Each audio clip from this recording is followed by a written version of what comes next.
Hello everyone, मैं कुंदन कुमार आप सभी का एक बार फिर से आपके अपने यूट्यूब चैनल विलेजर्स कॉन्सेप्ट में स्वागत करता हूं।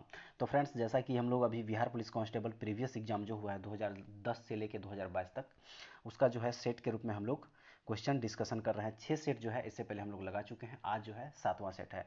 अगर वो 6 सेट आप लोग नहीं देखे हैं तो इस वीडियो के डिस्क्रिप्शन में उस 6 वीडियो का लिंक दिया हुआ है, वहाँ से जाके आप लोग देख सकते हैं, या फिर हमारे जो चैनल के प्लेलिस्ट है आप वहाँ से भी जाके वो वीडियो देख सकते हैं।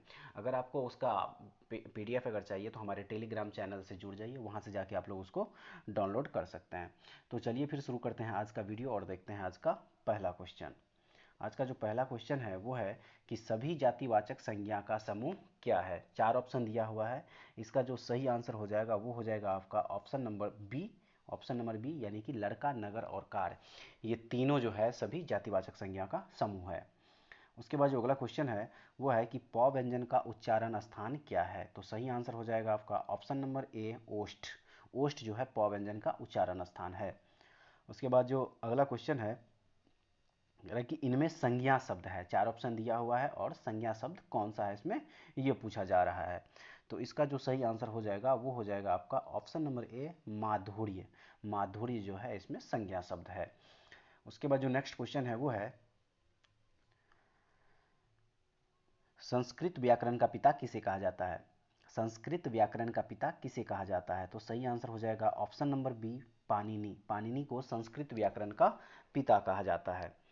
उसके बाद जो नेक्स्ट क्वेश्चन है वो है कि ईर्ष्या का सही वर्ण विच्छेद क्या हो जाएगा। ईर्ष्या का सही वर्ण विच्छेद क्या हो जाएगा। इसका राइट आंसर हो जाएगा ऑप्शन नंबर डी, यानी कि दीर्घी प्लस र हलंत प्लस स हलंत प्लस य हलंत प्लस आ बराबर क्या हो जाएगा, ईर्ष्या। उसके बाद जो अगला क्वेश्चन है वो है कि कपीस और सचिंद्र शब्दों के सही संधि विच्छेद क्या हो जाएगा। कपीस और सचिंद्र शब्दों के सही संधि विच्छेद यहाँ पे पूछा जा रहा है। तो इसका जो सही आंसर हो जाएगा वो हो जाएगा ऑप्शन नंबर सी, यानी कि कपी जोड़ ईस प्लस सची जोड़ इंद्र बराबर क्या हो जाएगा, कपीस और सचिंद्र। नेक्स्ट क्वेश्चन है कि उपसर्गों के बारे में सत्य नहीं है। उपसर्गों के बारे में इसमें सत्य क्या नहीं है। तो सही आंसर हो जाएगा आपका option number B. Option number B जो है राइट आंसर हो जाएगा। शब्द के अंत में जुड़ते हैं ये गलत है, ये सत्य नहीं है। नेक्स्ट क्वेश्चन है कि पूर्वकालिक क्रिया का उदाहरण है। पूर्वकालिक क्रिया का उदाहरण क्या है। सही आंसर हो जाएगा आपका ऑप्शन नंबर बी, पिताजी चाय पीकर दफ्तर चले गए। ये जो है इसका सही आंसर हो जाएगा। नेक्स्ट क्वेश्चन है कि वैदिक काल में वर्ण व्यवस्था किसने प्रतिपादित की। वैदिक काल में वर्ण व्यवस्था किसने प्रतिपादित की। तो इसका जो सही आंसर हो जाएगा वो हो जाएगा आपका option number B, Manu. Manu जो है वैदिक काल में वर्ण व्यवस्था किसने प्रतिपादित की, तो मनु ने प्रतिपादित की। उसके बाद जो अगला क्वेश्चन है वो है कि मिट्टी जो रेगूर मृदा के नाम से भी जानी जाती है वह क्या है। तो रेगूर मिट्टी किस मिट्टी को बोला जाता है। तो रेगूर मिट्टी बोला जाता है काली मिट्टी को। काली मिट्टी को ही रेगूर मृदा जो है बोला जाता है। उसके बाद जो अगला क्वेश्चन है वो है कि जल राशि जो भारत और श्रीलंका को पृथक करती है क्या कहलाती है। सही आंसर हो जाएगा आपका ऑप्शन नंबर ए, पाक जल संधि। पाक जल संधि जो है इसका सही आंसर हो जाएगा। उसके बाद जो अगला क्वेश्चन है वो है कि भारत में प्रथम आम चुनाव कब हुए। भारत में प्रथम आम चुनाव कब हुए, यही पूछा जा रहा है। तो इसका जो सही आंसर हो जाएगा वो हो जाएगा आपका option number C. Option number C 1952 में जो है भारत में प्रथम आम चुनाव हुए। उसके बाद जो अगला क्वेश्चन है वो है कि नागार्जुन सागर बांध जिस नदी पर स्थित है वह है। तो किस नदी पर जो है नागार्जुन नागार्जुन सागर बांध जो है नागार्जुन सागर बांध किस नदी पर है। तो सही आंसर हो जाएगा ऑप्शन नंबर ए, कृष्णा नदी। कृष्णा नदी पे ही नागार्जुन सागर बांध बंधा हुआ है। उसके बाद जो नेक्स्ट क्वेश्चन है वो है कि गलत कथन को चिन्हित करें। गलत कथन को चिन्हित करें। दिया हुआ है कि विधानसभा के सदस्य की सदस्यता भंग की जा सकती है यदि, 4 ऑप्शन दिया हुआ है। 4 ऑप्शन दिया हुआ है। तो इसका जो सही आंसर हो जाएगा वो हो जाएगा आपका option number D. Option number D, उसकी आयु 30 वर्ष की हो। यही आपका राइट आंसर हो जाएगा। अगला क्वेश्चन है होम रूल लीग आंदोलन किसने प्रारंभ किया। इसका जो सही आंसर हो जाएगा वो हो जाएगा आपका option number D, Annie Besant और Lokmanya Tilak. Lokmanya Tilak home rule league आंदोलन जो है एनी बेसेंट और लोकमान्य तिलक ने प्रारंभ किया था। उसके बाद जो अगला क्वेश्चन है वो है कि मोहनजोदारो का शाब्दिक अर्थ क्या है। हड़प्पा, मेसोपोटामिया, उसके बाद 2 ऑप्शन और होगा, नीचे देखिए यहाँ पे दिया हुआ है मृतकों का टिल्ला और मिस्र। तो इसका जो सही आंसर हो जाएगा वो हो जाएगा आपका ऑप्शन नंबर सी, मृतकों का टिल्ला। मृतकों का टिल्ला इसका राइट आंसर हो जाएगा। उसके बाद जो नेक्स्ट क्वेश्चन है वो है कि वह अवस्था जब सचमुच में युद्ध हुआ नहीं होता परंतु युद्ध का माहौल हमेशा बना रहता है उसे क्या कहा जाता है। इसका जो सही आंसर हो जाएगा वो हो जाएगा ऑप्शन नंबर बी, शीत युद्ध। इसे क्या कहा जाता है? शीत युद्ध कहा जाता है। अगला क्वेश्चन है कि राष्ट्रपति द्वारा राज्यसभा में मनोनीत सदस्यों की संख्या कितनी होती है। तो सही आंसर हो जाएगा ऑप्शन नंबर सी, 12।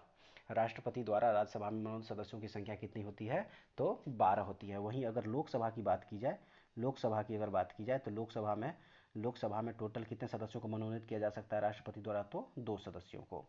ठीक है, तो इसका जो राइट आंसर हो जाएगा वो हो जाएगा आपका ऑप्शन नंबर सी। उसके बाद जो अगला क्वेश्चन है वो है कि भारत में पंचायती राज व्यवस्था को लागू करने वाला प्रथम राज्य कौन सा था। तो सही आंसर हो जाएगा आपका ऑप्शन नंबर बी, राजस्थान। पंचायती राज व्यवस्था जो है लागू करने वाला प्रथम राज्य था राजस्थान।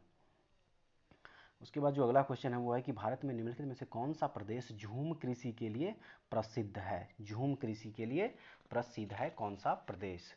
तो इसका जो सही आंसर हो जाएगा वो हो जाएगा आपका option number D. Option number D जो है पूर्वोत्तर क्षेत्र, इसका राइट आंसर हो जाएगा।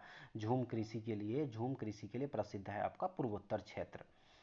नेक्स्ट क्वेश्चन है कि शहर जो भारत की सिलिकॉन वैली के नाम से, किसके? सिलिकॉन वैली के नाम से जाना जाता है, सिलिकॉन वैली के नाम से। तो सही आंसर हो जाएगा आपका option number A, Bengaluru. Bengaluru को भारत का सिलिकॉन वैली के नाम से पहचान है। उसके बाद जो अगला क्वेश्चन है वो है कि सिक्किम एवं चीन किसके माध्यम से एक दूसरे से जुड़े हुए हैं। तो सही आंसर हो जाएगा आपका ऑप्शन नंबर ए, नाथुला दर्रा। क्या हो जाएगा? नाथुला दर्रा इसका सही आंसर हो जाएगा। उसके बाद जो अगला क्वेश्चन है वो है कि स्थानीय निकाय अपने लिए राजस्व इकट्ठा करती है। स्थानीय अपने लिए राजस्व इकट्ठा करती है, तो इसका जो सही आंसर हो जाएगा वो हो जाएगा आपका option number C. Option number C, गृह कर। गृह कर जो है इसका राइट आंसर हो जाएगा। उसके बाद जो अगला क्वेश्चन है वो है कि अरावली पहाड़ियाँ भारत के किस राज्य में स्थित है। इसका जो सही आंसर हो जाएगा वो हो जाएगा आपका option number B, Rajasthan. Aravalli पहाड़ियाँ जो है भारत के किस राज्य में है? तो राजस्थान राज्य में है। अगला क्वेश्चन है चिपको आंदोलन का प्रारंभ हुआ था कहाँ पे। सही आंसर हो जाएगा आपका option number D. Option number D, Uttarakhand. क्या हो जाएगा? उत्तराखंड। चिपको आंदोलन का प्रारंभ कहाँ हुआ था? तो उत्तराखंड से हुआ था। अगला क्वेश्चन है निम्नलिखित में से कहाँ पर एक संरक्षित कच्छ वनस्पति क्षेत्र है। इसका जो सही आंसर हो जाएगा वो हो जाएगा option number C, Goa. Goa जो है इसका सही आंसर हो जाएगा। उसके बाद जो अगला क्वेश्चन है वो है कि गुरु गोविंद सिंह की रचनाओं का संपादन किस पुस्तक में किया गया है। सही आंसर हो जाएगा ऑप्शन नंबर बी, दसम ग्रंथ। दसम ग्रंथ में जो है गुरु गोविंद सिंह की रचनाओं का संपादन किया गया है। अगला क्वेश्चन है स्वतंत्रता का घोषणा पत्र किसने तैयार किया था। तो सही आंसर हो जाएगा आपका option number C, Thomas Jefferson. Thomas Jefferson जो है स्वतंत्रता का घोषणा पत्र तैयार किया था। उसके बाद जो अगला क्वेश्चन है वो है कि 14वीं शताब्दी में मोरक्को के किस यात्री व इतिहासकार का न्याय व्यवस्थापक के रूप में दिल्ली दरबार में मोहम्मद बिन तुगलक द्वारा स्वागत हुआ था। इसका जो सही आंसर हो जाएगा वो हो जाएगा आपका option number B, Ibn Battuta. Ibn Battuta इसका बिल्कुल राइट आंसर हो जाएगा। उसके बाद जो अगला क्वेश्चन है कि प्रथम मनुष्य निर्मित उपग्रह कौन सा था। प्रथम मनुष्य निर्मित उपग्रह जो है वो कौन सा था। इसका जो सही आंसर हो जाएगा वो हो जाएगा स्पुतनिक 1। स्पुतनिक 1 जो है यूएसएसआर द्वारा निर्मित पहला जो है मानव निर्मित उपग्रह था। उसके बाद जो अगला क्वेश्चन है वो है कि भारतीय हिमालयी क्षेत्र की सबसे ऊंची चोटी कौन सी है। तो इसका जो राइट आंसर हो जाएगा वो हो जाएगा आपका गॉडविन ऑस्टिन। गॉडविन ऑस्टिन जो है इसका राइट आंसर हो जाएगा। गॉडविन ऑस्टिन को ही काराकोरम 2 भी बोला जाता है। अब आइए अगला क्वेश्चन देखते हैं। अगला क्वेश्चन है सरकार की ओर से भारत में महिलाओं के हित संरक्षण के लिए निम्नलिखित में से किसका गठन किया गया है। इसका जो सही आंसर हो जाएगा वो हो जाएगा आपका ऑप्शन नंबर बी, राष्ट्रीय महिला आयोग। राष्ट्रीय महिला आयोग जो है भारत में महिलाओं के हित संरक्षण के लिए ये जो है गठन किया गया है, राष्ट्रीय महिला आयोग को। उसके बाद जो अगला क्वेश्चन है वो कि इनमें से कौन सी फसल तेल के बीज उत्पन्न नहीं करती है। तेल के बीज उत्पन्न नहीं करती है। इसका जो सही आंसर हो जाएगा वो हो जाएगा आपका option number C, pigeon pea. Pigeon pea जो है इसका बिल्कुल राइट आंसर हो जाएगा। अगला क्वेश्चन है कि श्री पद्मनाभ स्वामी मंदिर कौन से राज्य में स्थित है। सही आंसर हो जाएगा ऑप्शन नंबर बी, केरल राज्य में। श्री पद्मनाभ स्वामी मंदिर जो है कहाँ है, तो वो है केरल में। उसके बाद अगला क्वेश्चन है कि लोकतांत्रिक सरकार के 3 अंग कौन से होते हैं? लोकतांत्रिक सरकार के 3 अंग कौन से होते हैं? सही आंसर हो जाएगा ऑप्शन नंबर ए। कौन कौन से अंग है? कार्यपालिका, विधायिका और न्यायपालिका। तो लोकतांत्रिक सरकार के जो 3 अंग है वो है कार्यपालिका, विधायिका और न्यायपालिका। ऑप्शन नंबर ए इसका सही आंसर हो जाएगा। उसके बाद जो अगला क्वेश्चन है वो है कि वल्लभ भाई पटेल को सरदार की उपाधि किस आंदोलन में दी गई थी? सही आंसर हो जाएगा ऑप्शन नंबर सी, बारदोली आंदोलन। बारदोली आंदोलन में जो है वल्लभ भाई पटेल को सरदार की उपाधि वहां की महिलाओं के द्वारा दिया गया था। उसके बाद जो अगला क्वेश्चन है वो है कि फुटबॉल वर्ल्ड कप 2014 में कौन सा देश तीसरे स्थान पर रहा था? सही आंसर हो जाएगा आपका option number D. Option number D, Netherland. Netherland तीसरे स्थान पर रहा था 2014 के फुटबॉल वर्ल्ड कप में। उसके बाद जो अगला क्वेश्चन है वो है कि पंचायतों, नगर निगमों और नगर पालिकाओं के चुनाव हेतु संबंधित क्षेत्र को छोटे छोटे निर्वाचन क्षेत्रों में विभाजित किया जाता है जो कहलाते हैं। इसका जो सही आंसर हो जाएगा वो हो जाएगा आपका option number B, ward. Ward इसका बिल्कुल राइट आंसर हो जाएगा। उसके बाद जो अगला क्वेश्चन है वो है कि आईसीएस की परीक्षा पास करने वाले प्रथम भारतीय कौन थे? प्रथम भारतीय कौन थे? इसका जो सही आंसर हो जाएगा वो option number B, Satyendra Nath Tagore जो है आईसीएस की परीक्षा पास करने वाले प्रथम भारतीय थे। उसके बाद जो अगला क्वेश्चन है वो है कि निम्नलिखित में से व्यस्ततम समुद्री व्यापारिक मार्ग कौन सा है? व्यस्ततम व्यस्ततम समुद्री व्यापारिक मार्ग कौन सा है? इसका जो सही आंसर हो जाएगा वो हो जाएगा आपका ऑप्शन नंबर डी, उत्तरी अटलांटिक व्यापारिक मार्ग। उत्तरी अटलांटिक व्यापारिक मार्ग जो है सबसे व्यस्ततम समुद्री व्यापारिक मार्ग है। उसके बाद जो अगला क्वेश्चन है वो है कि भारत में सरकार का रूप है कौन सा है? राजतंत्रीय है, तानाशाही, संसदीय या फिर अध्यक्षीय? इसका जो सही आंसर हो जाएगा वो हो जाएगा ऑप्शन नंबर सी, संसदीय। भारत में सरकार का जो रूप है वो कौन सा है? तो संसदीय रूप है। अगला क्वेश्चन है कि वर्ष 1941 ईस्वी में द्वितीय विश्व युद्ध के दौरान किन घटनाओं के कारण जर्मनी और उसके साथी राष्ट्रों की हार हुई थी? इसका जो सही आंसर हो जाएगा वो हो जाएगा आपका option number C. Option number C right answer हो जाएगा, यानी कि 2 और 4। 2 यानी कि जर्मनी का रूस पर आक्रमण और 4 यानी कि जापान का पर्ल हार्बर पर आक्रमण। जापान का पर्ल हार्बर पर आक्रमण जो है यही द्वितीय विश्व युद्ध के दौरान जर्मनी और उसके साथी जो राष्ट्रों का जो हार हुआ था उसका मेन रीजन यही था। उसके बाद जो अगला क्वेश्चन है वो है कि महापौर निम्नलिखित में से किसका प्रमुख होता है? महापौर निम्नलिखित में से किसका प्रमुख होता है? सही आंसर हो जाएगा ऑप्शन नंबर बी, नगर निगम। नगर निगम के जो प्रमुख होते हैं वो क्या कहलाते हैं? तो महापौर कहलाते हैं। उसके बाद जो अगला क्वेश्चन है वो है कि नदी जो दक्षिण गंगा कहलाती है क्या हो जाएगा इसका आंसर? तो इसका आंसर हो जाएगा option number B, Godavari. Godavari को ही दक्षिणी गंगा कहा जाता है। उसके बाद जो अगला क्वेश्चन है वो है कि लोकमान्य तिलक के विषय में निम्नलिखित में से कौन सा कथन सही नहीं है? इसका जो सही आंसर हो जाएगा वो हो जाएगा आपका option number B. Option number B, वह नरमपंथी कांग्रेसी नेता थे। बिल्कुल गलत है, वो नरमपंथी नहीं थे बल्कि वो गर्मपंथी कांग्रेसी नेता थे। उसके बाद जो अगला क्वेश्चन है वो है कि भारत में मैग्नीज का सर्वाधिक प्रतिशत उत्पादन करने वाला राज्य निम्नलिखित में से कौन सा है? इसका सही आंसर हो जाएगा ऑप्शन नंबर सी, मध्य प्रदेश। मध्य प्रदेश में मैग्नीज का सर्वाधिक प्रतिशत उत्पादन होता है। अगला क्वेश्चन है कि लोकतंत्र जनता का जनता द्वारा तथा जनता के लिए शासन है, यह कथन किसका है? सही आंसर हो जाएगा option number B, Abraham Lincoln. Abraham Lincoln के द्वारा ही ये सब कहा गया था कि लोकतंत्र जनता का जनता द्वारा तथा जनता के लिए शासन है। अगला क्वेश्चन है कि भारत का संविधान क्या है? भारत का संविधान क्या है? नेक्स्ट क्वेश्चन यही है। इसका जो सही आंसर हो जाएगा वो हो जाएगा आपका option number A. Option number A. Option number A में है एक एवं दो दोनों, यानी कि एक में लिखित है और दो में संघीय है। सही आंसर हो जाएगा ऑप्शन नंबर ए, एक एवं दो दोनों। उसके बाद जो अगला क्वेश्चन है कि हिमखंडों के पिघलने का मुख्य कारण क्या है? इसका जो सही आंसर हो जाएगा वो हो जाएगा आपका ऑप्शन नंबर सी, भूमंडलीय तापन। भूमंडलीय तापन जो है हिमखंडों के पिघलने का मुख्य कारण है। उसके बाद जो अगला क्वेश्चन है वो है कि निम्नलिखित में से कौन सा जीवाश्म ईंधन नहीं है? जीवाश्म ईंधन कौन सा नहीं है? सही आंसर हो जाएगा यूरेनियम। यूरेनियम जो है वो जीवाश्म ईंधन नहीं है। नेक्स्ट क्वेश्चन है, भारत में सती प्रथा के विरोध में आंदोलन का नेतृत्व किसने किया था?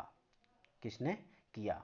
तो सती प्रथा के विरोध में आंदोलन का नेतृत्व कौन किए थे? तो सही आंसर हो जाएगा ऑप्शन नंबर बी, राजा राम मोहन राय। राजा राम मोहन राय जो है सती प्रथा के विरोध में आंदोलन किए थे। अगला क्वेश्चन है अगला क्वेश्चन है कि इनमें से कौन सा देश त्रिदेशीय संधि का सदस्य नहीं था? सही आंसर हो जाएगा आपका ऑप्शन नंबर सी, फ्रांस त्रिदेशीय संधि के सदस्य नहीं थे। अगला क्वेश्चन है कि जापान, जर्मनी और इटली ने मिलकर एक गुट का निर्माण किया था जिसका नाम था क्या? तो सही आंसर है ऑप्शन नंबर ए, धूरी शक्ति। धूरी शक्ति जो है इसका सही आंसर हो जाएगा। उसके बाद जो अगला क्वेश्चन है वो है कि निम्नलिखित में से सत्य कथन है, निम्नलिखित में से सत्य कथन क्या है? तो सत्य कथन जो है इसमें से वो है H2S सहसंयोजी यौगिक है, H2S सहसंयोजी यौगिक है, यही जो है इसका सत्य कथन है। उसके बाद अब आइए अगला क्वेश्चन देखते हैं। अगला क्वेश्चन है कि एक तत्व ऑक्सीजन के साथ अभिक्रिया कर उच्च गलनांक वाला यौगिक निर्मित करता है, यह यौगिक जल में विलय है, संभावित तत्व कौन सा है? तो इसका जो सही आंसर हो जाएगा वो हो जाएगा आपका option number A, option number A यानी कि कैल्शियम जो है इसका बिल्कुल राइट आंसर हो जाएगा। उसके बाद जो नेक्स्ट क्वेश्चन है वो है, नेक्स्ट क्वेश्चन है कि 60 डिग्री के कोण पर आनत दो समतल दर्पणों के बीच जब एक वस्तु को रखा जाता है तब बनने वाले प्रतिबिंबों की संख्या कितनी हो जाएगी? तो सही आंसर हो जाएगा ऑप्शन नंबर सी यानी कि 5, प्रतिबिंब की संख्या कितनी हो जाएगी? 5। उसके बाद जो अगला क्वेश्चन है वो है कि निम्नलिखित में से कौन सा एक पायरिमिडीन क्षार नहीं है? पायरिमिडीन क्षार कौन सी नहीं है? सही आंसर हो जाएगा option number D, guanine. Guanine जो है वो पायरिमिडीन क्षार नहीं है।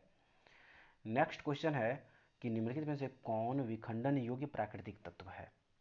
इसका जो सही आंसर हो जाएगा वो हो जाएगा option number B, uranium 235। Uranium 235 इसका बिल्कुल सही आंसर हो जाएगा। अगला क्वेश्चन है किस कारण से आकाश का रंग नीला दिखाई देता है?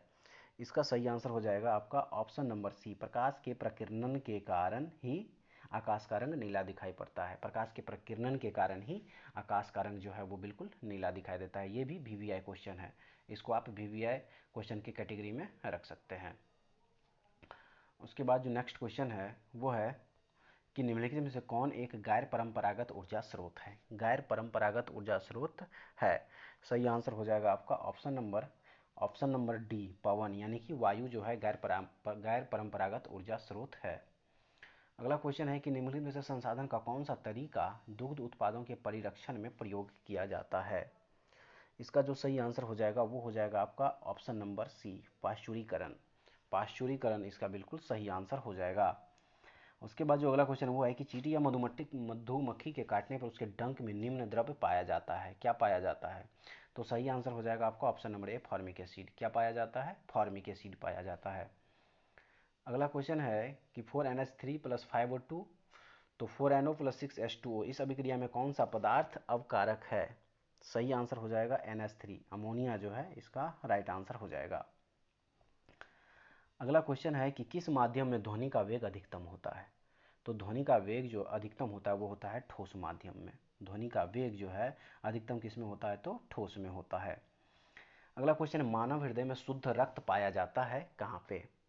सही आंसर हो जाएगा ऑप्शन नंबर ए, महाधमनी एवं वायुनिलय में जो है शुद्ध रक्त पाया जाता है। कहाँ पे? महाधमनी एवं वायुनिलय में जो है शुद्ध रक्त पाया जाता है। अगला क्वेश्चन है निम्नलिखित में कौन प्लास्टिक बहुलक नहीं है? निम्नलिखित में कौन प्लास्टिक बहुलक नहीं है? तो इसका जो सही आंसर हो जाएगा वो हो जाएगा ऑप्शन नंबर बी, टेफ्लॉन। क्या हो जाएगा? टेफ्लॉन इस क्वेश्चन का बिल्कुल सही आंसर हो जाएगा।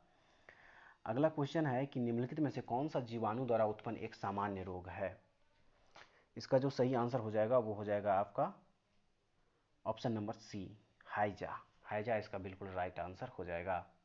अगला क्वेश्चन है कि एक अवतल दर्पण के अक्ष पर एक वस्तु दर्पण के वक्रता केंद्र पर रखी है, दर्पण द्वारा निर्मित प्रतिबिंब एवं इसके ध्रुव के बीच की दूरी क्या हो जाएगी? सही आंसर हो जाएगा आपका ऑप्शन नंबर सी, 2f के बराबर जो है इसके प्रतिबिंब एवं इसके ध्रुव के बीच की दूरी हो जाएगी 2f के बराबर। अगला क्वेश्चन है शरीर में ध्वनि यंत्र को और क्या कहा जाता है? सही आंसर हो जाएगा ऑप्शन नंबर ए, लैरिंग्स। लैरिंग्स इसका बिल्कुल राइट आंसर हो जाएगा। उसके बाद जो अगला क्वेश्चन है वो है कि एक घड़ी की सेकंड की सुई 2 सेंटीमीटर लंबी है, इस सुई के सिरे की चाल क्या हो जाएगी? इसका सही आंसर हो जाएगा ऑप्शन नंबर ए, 0.21 सेंटीमीटर पर सेकेंड, यही इसका राइट आंसर हो जाएगा। अगला क्वेश्चन है कि रेखांकित चित्र में सतह के साथ बल का मान जो है क्या हो जाएगा? बल का मान क्या हो जाएगा? सही आंसर हो जाएगा आपका option number C 10 newton. 10 newton इसका बिल्कुल राइट आंसर हो जाएगा। अगला क्वेश्चन है कि निम्नलिखित अधातु तत्व में धात्विक चमक होती है। सही आंसर हो जाएगा option number C iodine. Iodine जो है इसका बिल्कुल राइट आंसर हो जाएगा।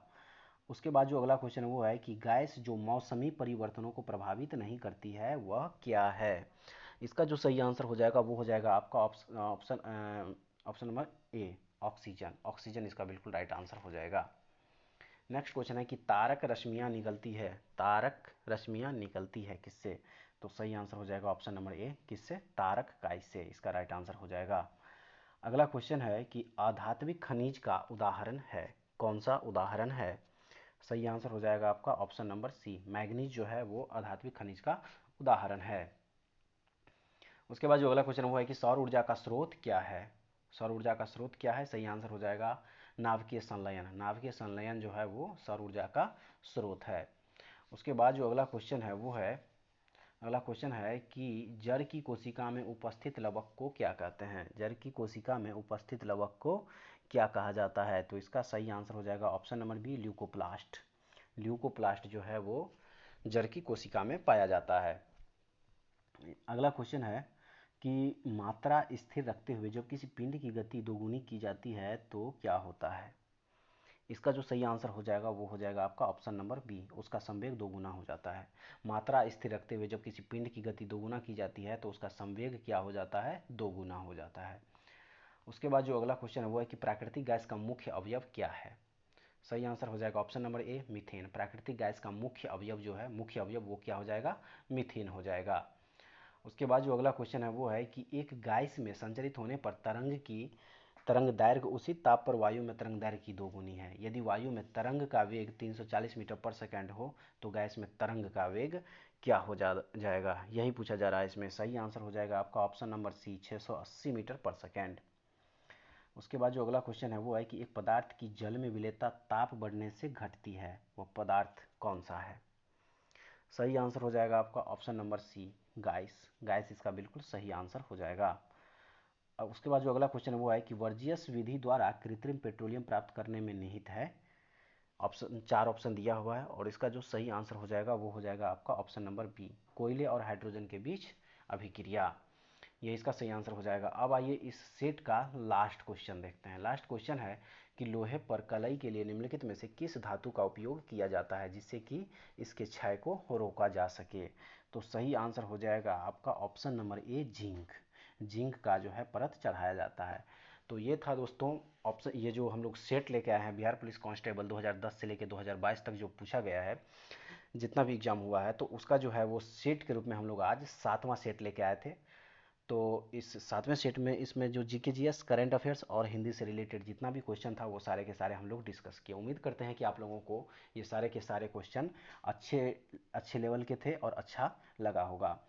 तो आप लोगों से रिक्वेस्ट है कि एक बार कमेंट्स करके ज़रूर बताएं कि आप लोगों को इसमें से जो है टोटल कितना क्वेश्चन सही हुआ।